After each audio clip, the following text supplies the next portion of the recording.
This program has been produced from photographic material made available to us by the THG branch of the Knights Templar, the oldest order of chivalry.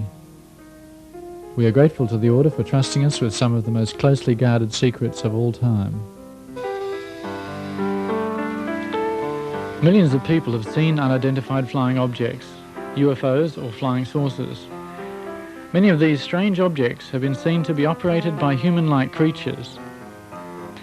It is far too frightening for most of us to consider what these objects may be, where they come from and who's sending them. But in this program we will examine the evidence in the form of photos, diagrams and plans which link the enormous number of sightings during and after World War II with research, construction and test flight of a great number of electromagnetically driven craft.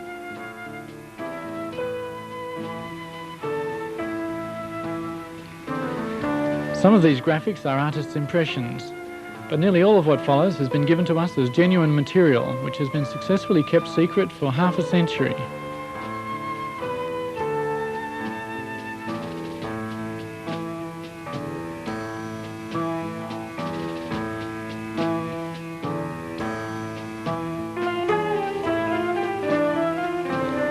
These photographs were taken by an eyewitness who describes a saucer-shaped craft flying a little faster than a jet airplane, flying very low, emitting a faint singing noise.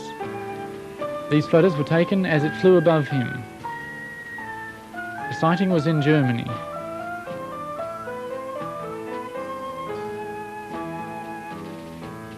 Just in time I take photos as it flies above me. It has 3 round technical devices underneath, and in the middle a deep blue point with the white emblem of the German Nazi Party. The UFO is quite large. It is light blue in color, and it frightens me. It looks very strange, and it flies very quietly away from me. Behind the wall, another UFO is parked in the dark, but I can see all the different parts quite clearly. Again, there are 3 technical devices underneath, and there are also some sort of wheels which were put underneath to make it movable. It looks like a big axle with big wheels. A truck is there, and a crane in the background. There are only 2 people visible, one underneath the spaceship and the other one on the roof, where there is a small cockpit. Everything is very quiet. There is a cross painted on the spaceship that looks similar to the German Nazi flag. There are no glass windows visible, but there are 2 round openings with something above them. Underneath the UFO there are strange looking plates which look like rotors of a turbine engine, but they are probably something different. There are protruding parts underneath that look like guns. They could not possibly be antennas because they are too thick. The ship has a diameter of 18 to 20 meters. It looks really dangerous. Next to the truck there's another car parked. It's a VW. Everyone laughed when I told them the story of what I saw. They say I was drunk. I might have been drunk too much beer, but I'm convinced I saw a UFO.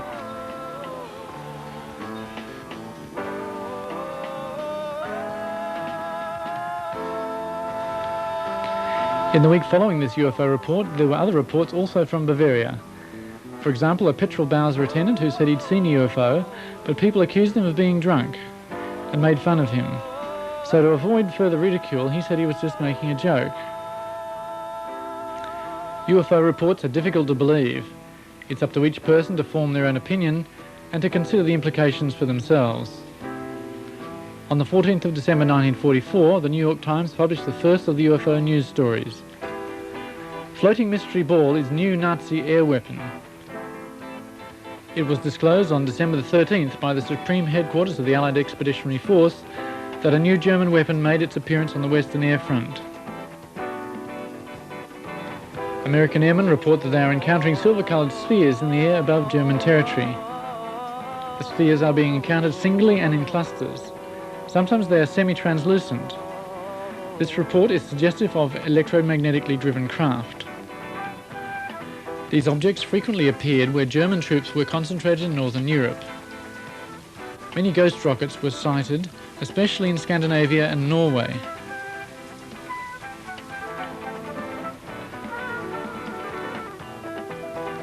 On the screen now is a drawing from the SS files dated 7th of November 1943. The existence of UFOs, which almost all serious researchers now regard as a fact, give us a clue about a whole new technology. The enormous sparks we call lightning give us a glimpse at the immense energy freely available to power these machines. The life energy inside every human being is another aspect of this same magical power. These things are spoken of in the German Tuller Society and through one of its members in the SS. These concepts were quite different to those of the German military at the time. This was the beginnings of the first so-called Green Party, and perhaps ironically a search for a new harmony between man and nature. In the German Tuller Society, the secret sign was the Black Sun. This same sign was evident in ancient Babylon and to the Carthaginians and the Phoenicians. In these ancient times, the sign of the Black Sun was symbolized by a cross. The cross recurs throughout history as a symbol of power.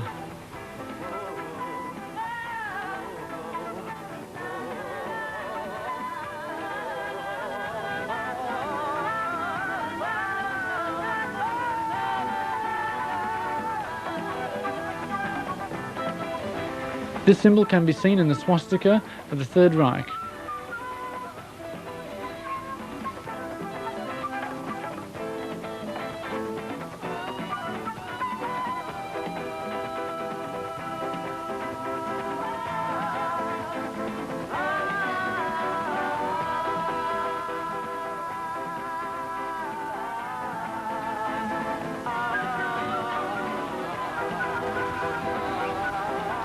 The cross is seen on this Messerschmitt. The Knight's Cross is a variation of this symbol, which is thousands of years old. We do not know where the Germans of the Third Reich got their ideas. This drawing of ancient Babylon displays the concept of an invincible power from the heavens.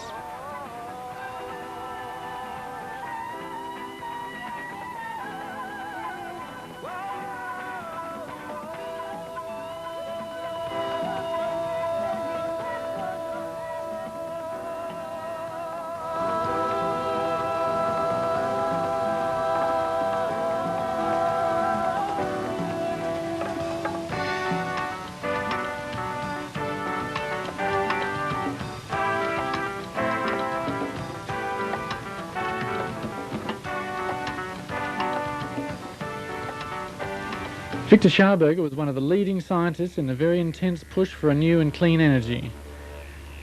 Simplified, it could be called implosion instead of explosion.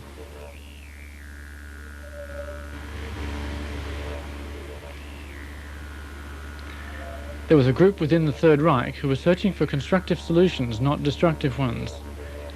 In these diagrams you can see a new type of vehicle was being planned.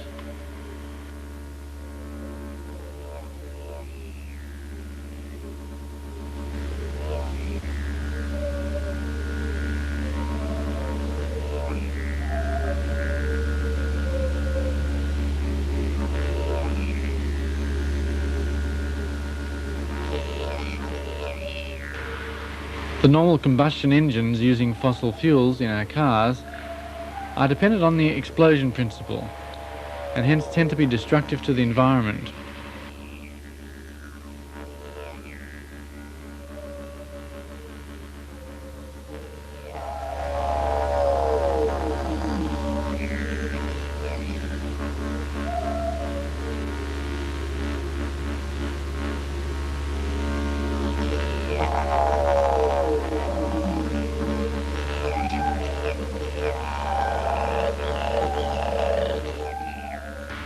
Victor Scharberger's experimental vehicles were based on esoteric principles and focused his research on electrogravitation.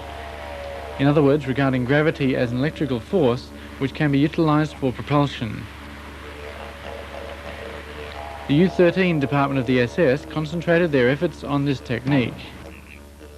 This was the means by which the Hanibu flying saucer was powered. Here you can see the construction plans of the Hanibu 2.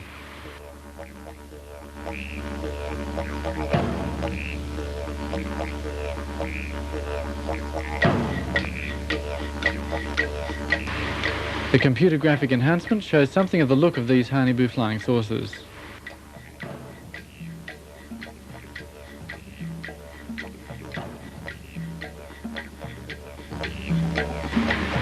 The engine is very likely to have been designed by Captain Hans Kohler and built by the German AEG company in 1944.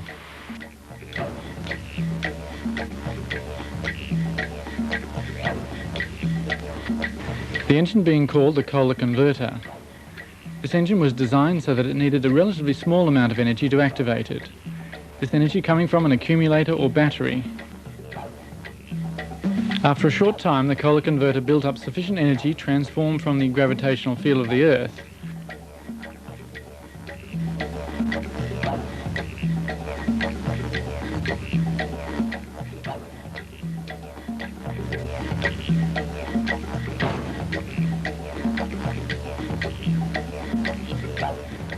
This is a diagram of the Kohler converter,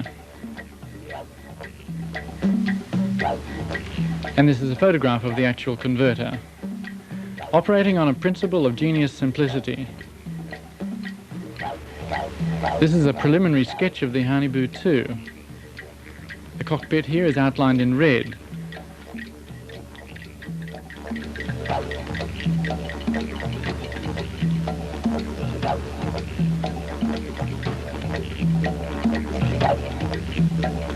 With a circular driving unit beneath, outlined in purple.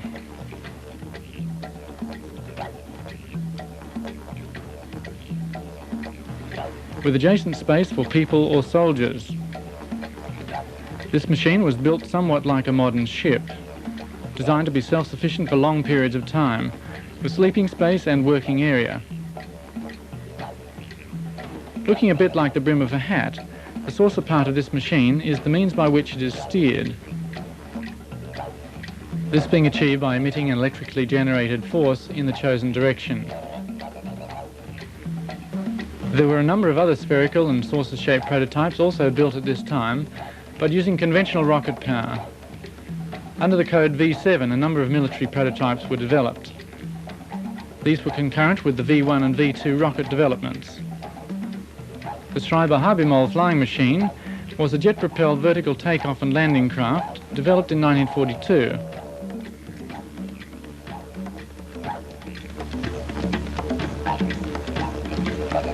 The first 3 prototypes were badly damaged when tested, and the project was abandoned.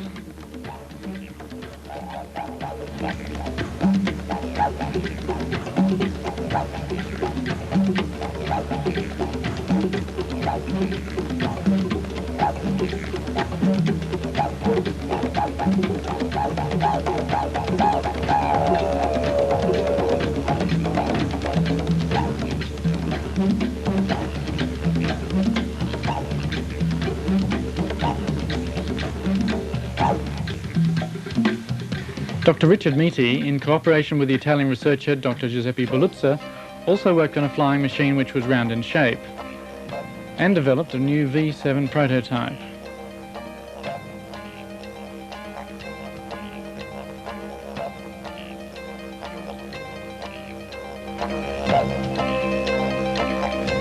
Here are 2 photographs of the V7, Hitler's new wonder weapon.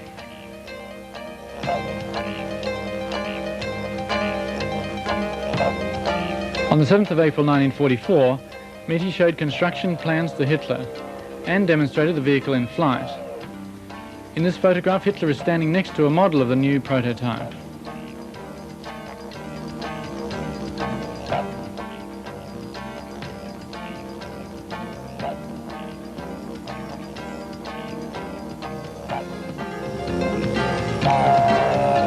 This V7 saucer was built with 12 BMW engines of the type 028.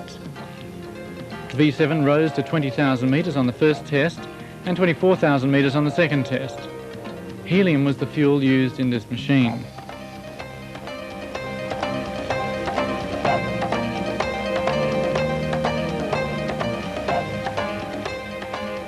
Here is a plan of the V7. After this, a new smaller type called Vril was developed. Here you can see a sketch of the Vril, and here's a photograph of the test flight. Work on these unconventional flying machines was a race with time, since conventional rockets were also being developed, and it was a matter of competing for resources, materials and manpower to build them.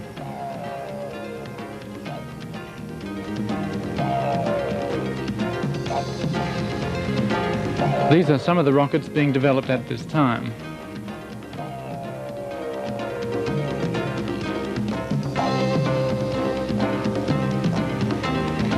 Every nation involved in the Second World War were developing new weapons, but the real wonder weapons were not associated with fire and noise, but were being developed and propelled quietly and secretly.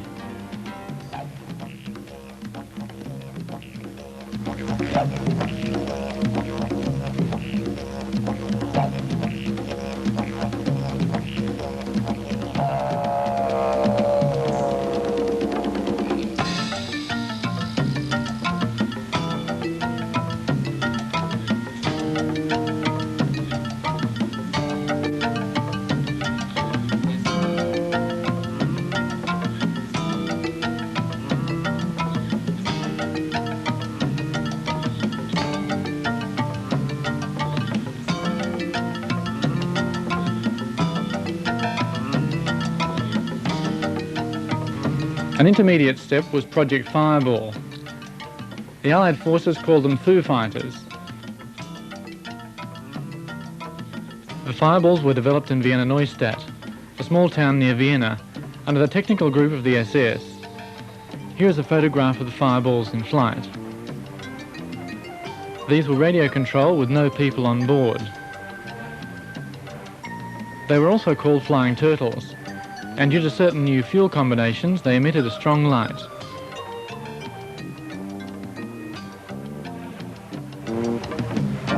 Developed to disrupt the ignition systems of enemy aircraft. This fits in with numerous reports of power failures associated with UFO sightings, including the New York blackout of the 60s. Next we have a drawing indicating the relationship between the Earth's magnetic force, seen here with the North and South Pole, and the electromagnetic field around the flying saucer. This is a list of 261 flying saucers, including 3 Honeyboo models and 84 Vrils. These were built towards the end of World War II. As well as this, there were some Meterfile 7. The Honeyboo had a diameter of 25 meters. The development and construction of these flying machines created the most top-secret documents and the most top-secret projects of the Second World War. The engine of the Honeyboo was the Kohler Tachionata electrogravitation motor in combination with a Fundegraf belt generator. Most of the photographs are of the Honeyboo 2.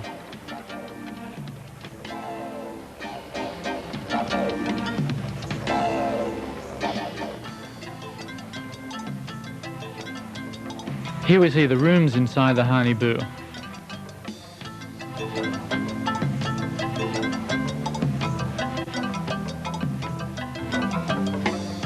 From these drawings we can imagine what it would have looked like inside a German flying saucer.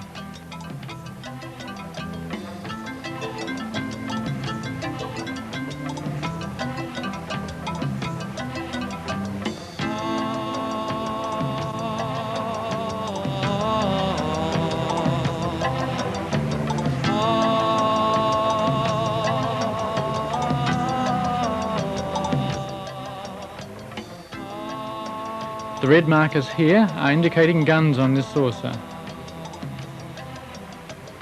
These are photographs of a Honeyboo 2, probably taken during a test flight. We can see a gun on the bottom of this Honeyboo, and what may be a symbol of the Third Reich. What a terrifying impact this must have made on people seeing the craft at a low altitude.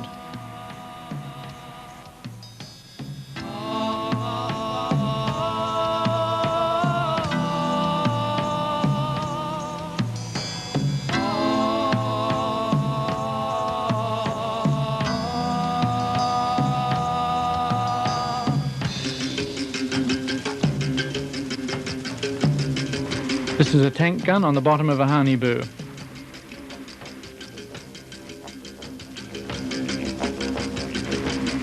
Here again are construction plans from the Hanibu series, indicating that this mystery was once a reality.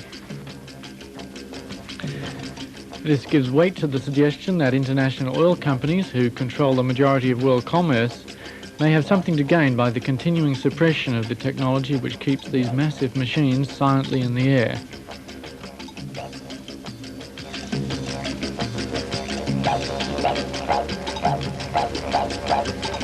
One explanation for the emission of light commonly associated with the night sightings of UFOs is that one method of propulsion is an intense cathode ray emission, creating a vacuum into which the craft moves. This form of propulsion is compatible with the misty impressions of this photograph.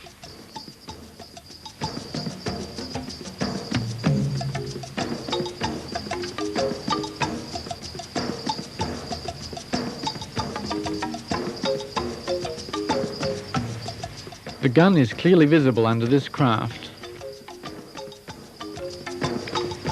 These photographs show the Hanibu 2 experimental craft fitted underneath with tank guns developed for the Sherman Panzer or Panther tanks. Although originally these craft were designed to carry electronic guns, they were later fitted with 7.5cm tank cannons. The weight of the cannon would not have been a problem on the Hanibu craft, which weighed almost 100 tons anyway, because the tachyonin electrogravitation engine generated its own gravitational field.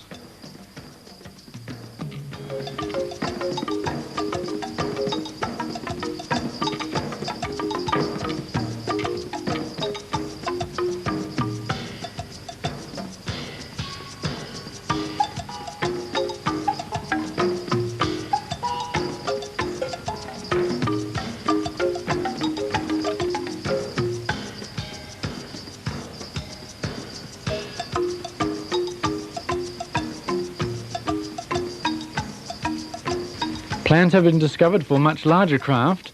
This Hanibu 4 had several guns.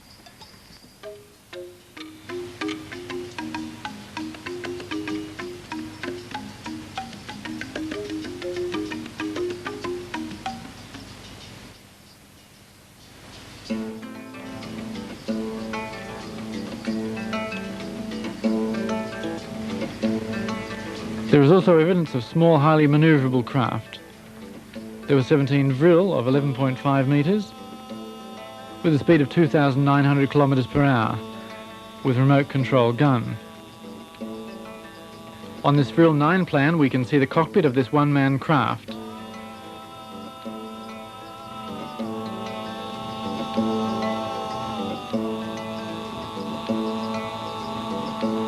These are low-altitude test flight photos.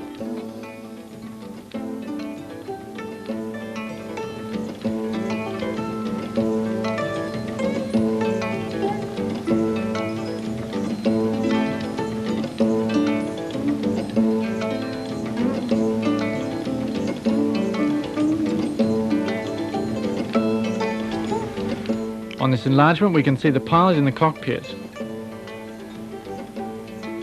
UFO information is also available from the Huygens Society. Next, our translator comments on some newspaper clippings.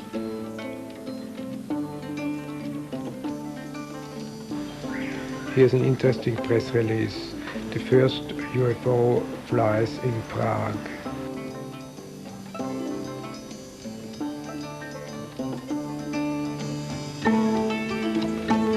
Flying saucers invented in Germany.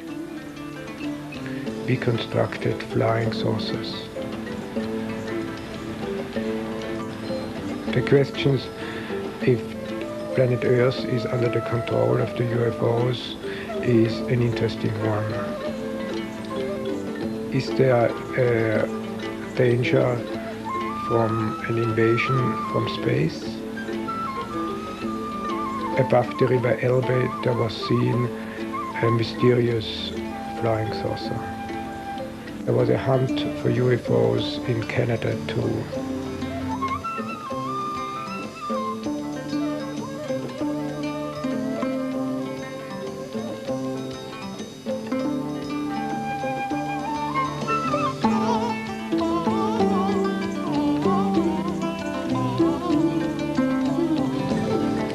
The American President Jimmy Carter has seen a UFO too. All over the world there has been sightings of UFOs and mysterious flying objects.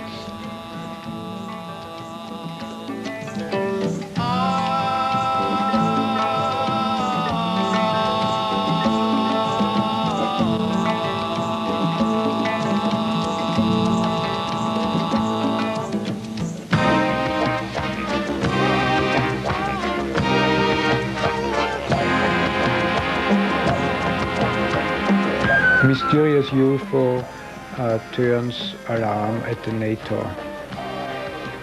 Secret UFOs above Hessen. The interests of UFOs is Soviets' aim too.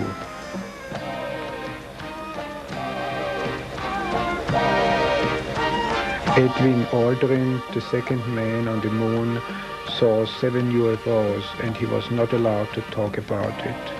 UFOs at night above Hamburg. 2 policemen saw it too. 100 Germans saw a blue UFO. The watch stopped. UFO above Soviet Union.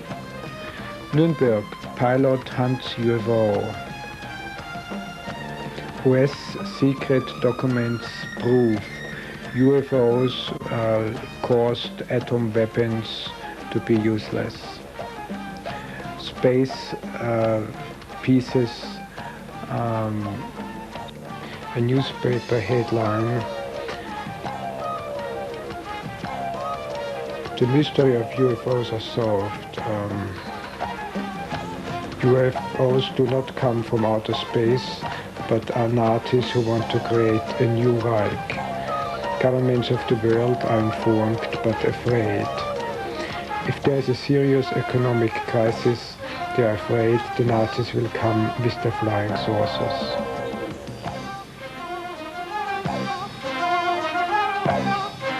It is not only flying saucers that have been seen, but also flying cigars. Huge spaceships shaped like a cigar. These could be the motherships. The idea of a mothership was developed in Germany in 1944, or possibly earlier. This project was called Andromeda.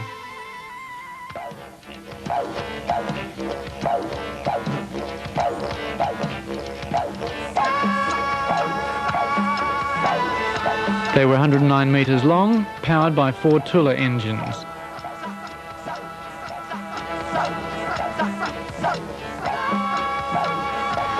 They were designed to carry 1 Hanibu and a few Vril.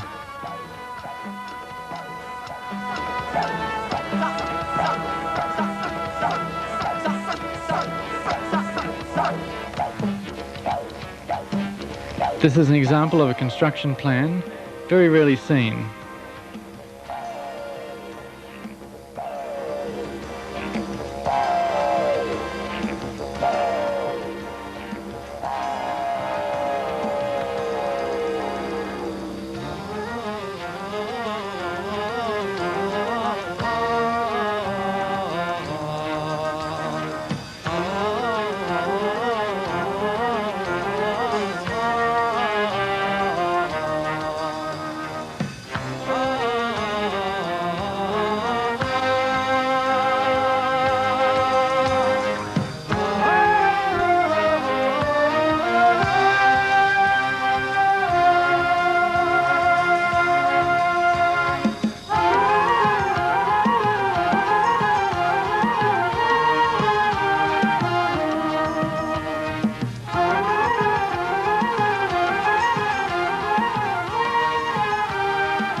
This photograph of the mothership with UFOs emerging is from George Adamski. George Adamski also saw a Hanibu-type spacecraft. He claimed they came from Venus. For comparison, here is a computer-generated replica of the Hanibu 2.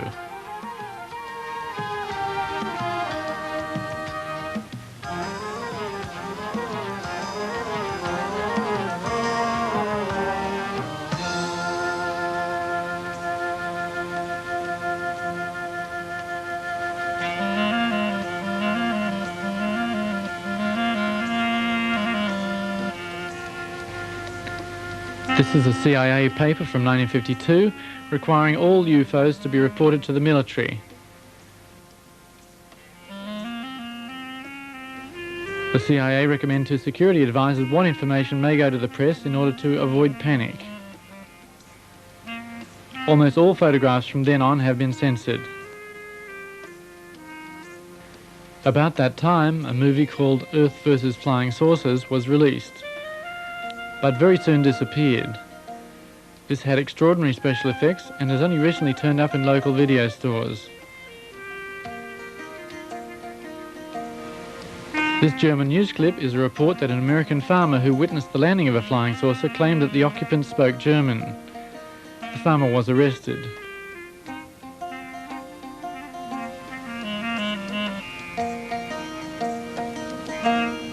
The strange markings on this spacecraft show drawings similar to the swastika.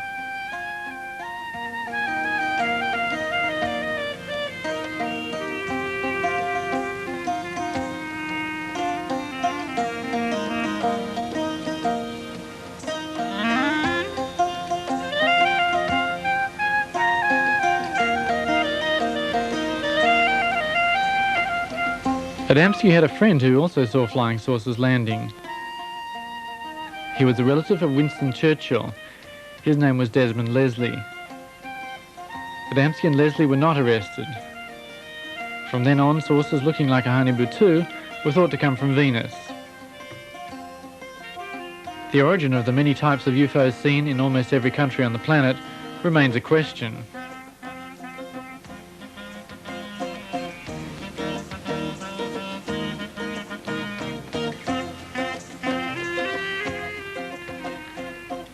It is interesting to note the very great interest shown by the German military before and during the war in the Antarctic continent at the South Pole. In 1938, as Germany was strongly preparing for war, Captain Richter led an Antarctic expedition. He was sent there by Hermann Goering. This top-secret expedition was directed to ice-free parts of the Antarctic.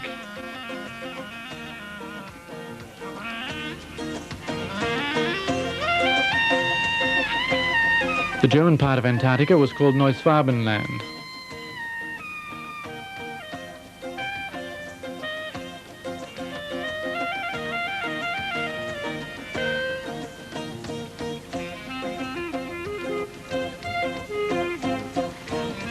These positions are where German flags were erected.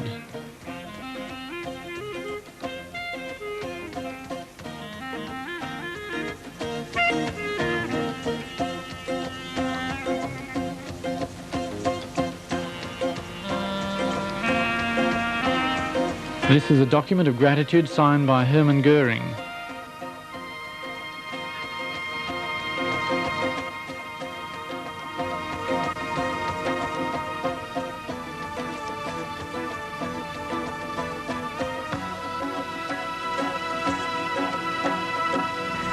At the height of the Second World War, Admiral Dönitz, the submarine warfare expert, made a very secret mission to move the so-called Last Battalion.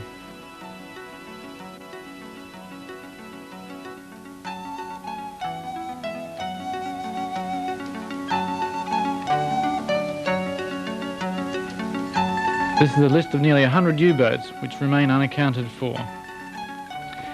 From the serial numbers in the left-hand column we can see that this is not a random list but a complete series of U-boats which have disappeared.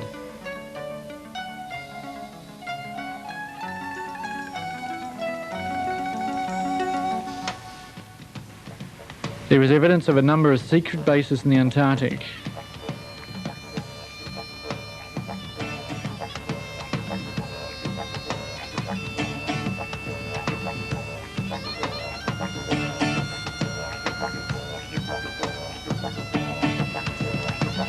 This is a statue of Marduk. More of him later.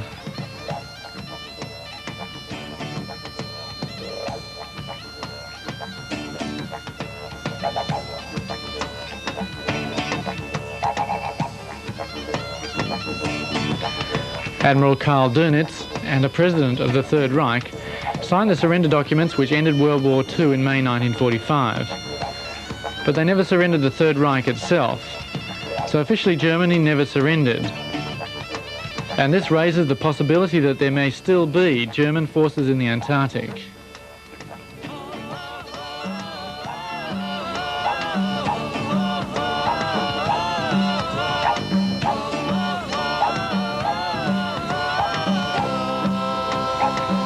At the beginning of the war in 1939, Hitler said that if Germany was overrun, the fight would continue from outside. Perhaps we need not place any special significance to this remark. During 1952 in Washington there was panic. You can see from these photographs of a radar screen UFOs flying in formation. They went straight over the White House. A number of radar surveillance centres had the same alarming images on their screens. This was July 1952.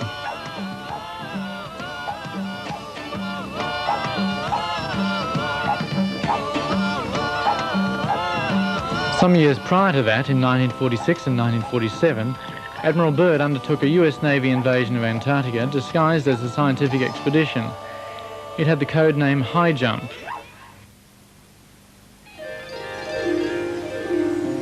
After preparations in the previous year, Operation High Jump started on the 30th of February 1947. And yet on the 4th of March, after the disappearance of several aircraft, the expedition was cancelled.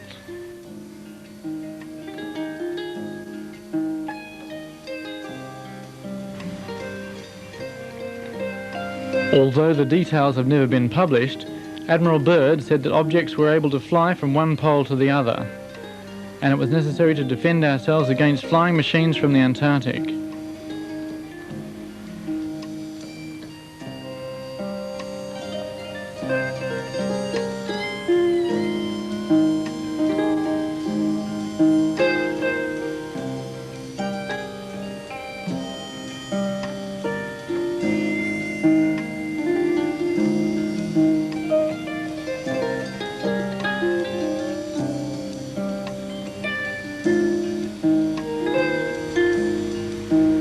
This is a sketch from the German magazine Spiegel indicating the flying patterns of UFOs.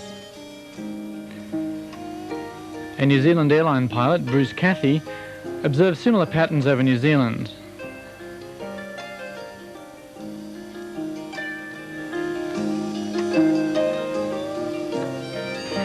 In 1958, the Americans sent a major expedition to the Antarctic, during which on the 27th of August, the 30th of August and the 9th of September, there is evidence that nuclear missiles were fired at Neuswardenland, the German territory. This could be linked to the holes in the ozone layer in the Antarctic today.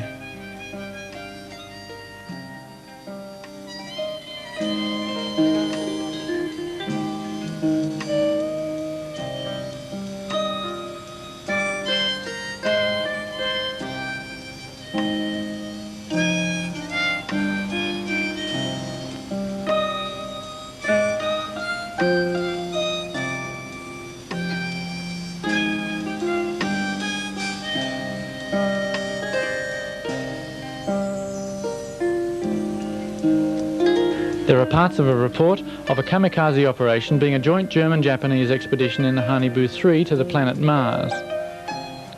A Hanibu 3 with a diameter of 71 metres is claimed to have enough power to travel the 75 million kilometres the distance from Earth to Mars.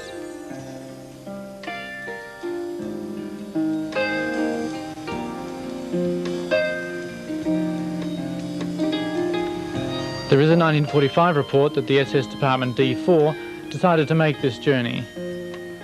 This would have been a one-way trip, unless they received help along the way or at the other end of the journey.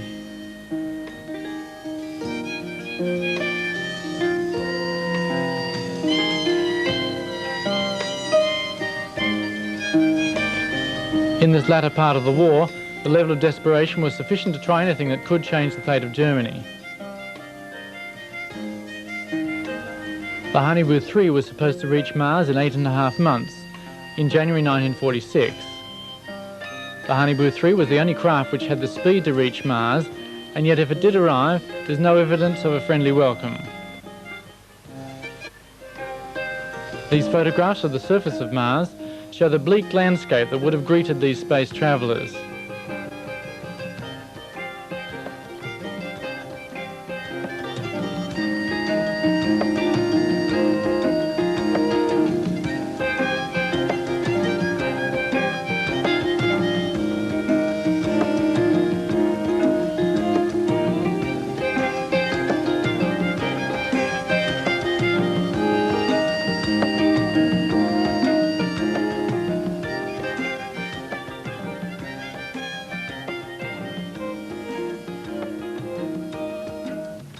Many researchers, seeing this huge carved face on Mars, wonder if it might have been carved long ago as a deliberately grim reminder left by a civilization destroying itself with war and greed, or nuclear holocaust, perhaps millions of years ago.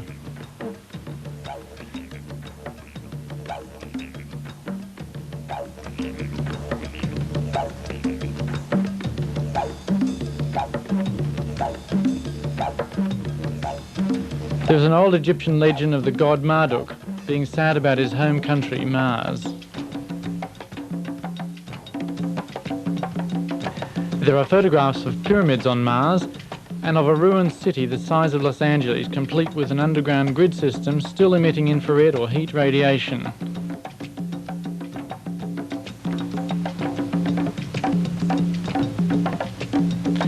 We can only speculate on these things, but it is remarkable that with satellites able to read a newspaper on Earth from various vantage points orbiting around the planet, and with almost every astronaut coming back with stories of seeing flying saucers in space or being greeted by 100 spacecraft on what is supposed to be the first landing on Moon, that no believable explanation has been offered regarding the vast number of sightings by people of all ages and professions. There are 1 million in the USA alone, where military personnel are trained to debunk sightings, and NASA curiously publishes photographs showing UFOs, such as this one.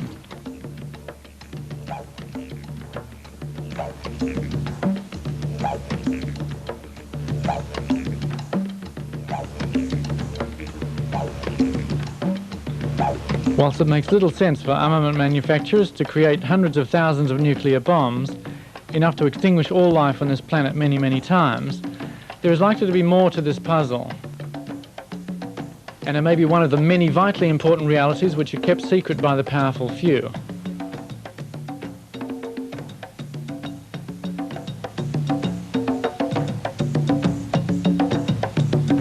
These are official NASA photographs.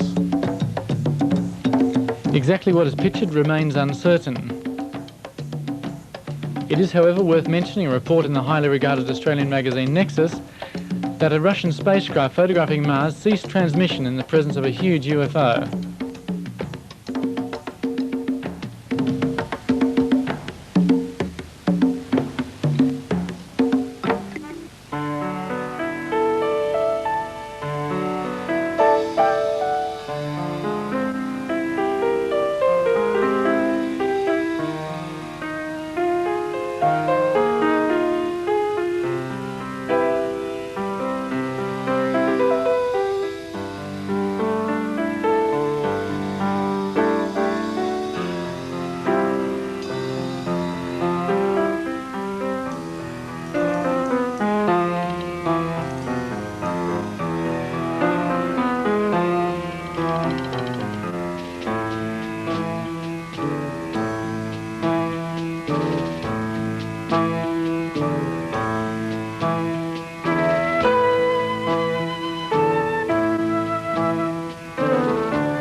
Perhaps the Americans and Russians are preparing their Star Wars capabilities for an invader from another planet. Or perhaps we are being used as a manufacturing base for deadly toys to be delivered to some distant intergalactic war game.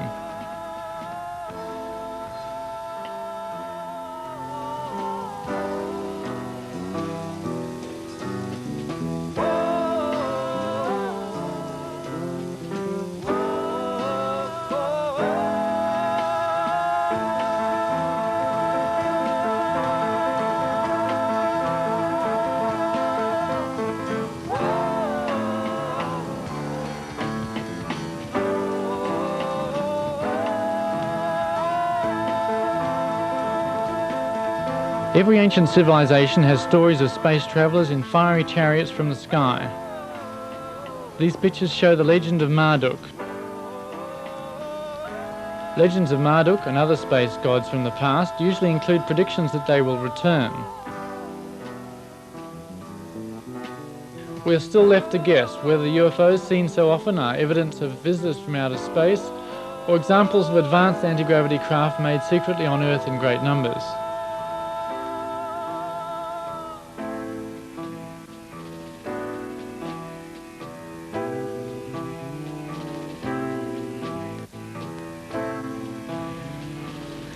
Whatever the truth of these things is, it may be time to find a new system of planetary management, where love is the currency and money and time are only rated brief mentions in history books.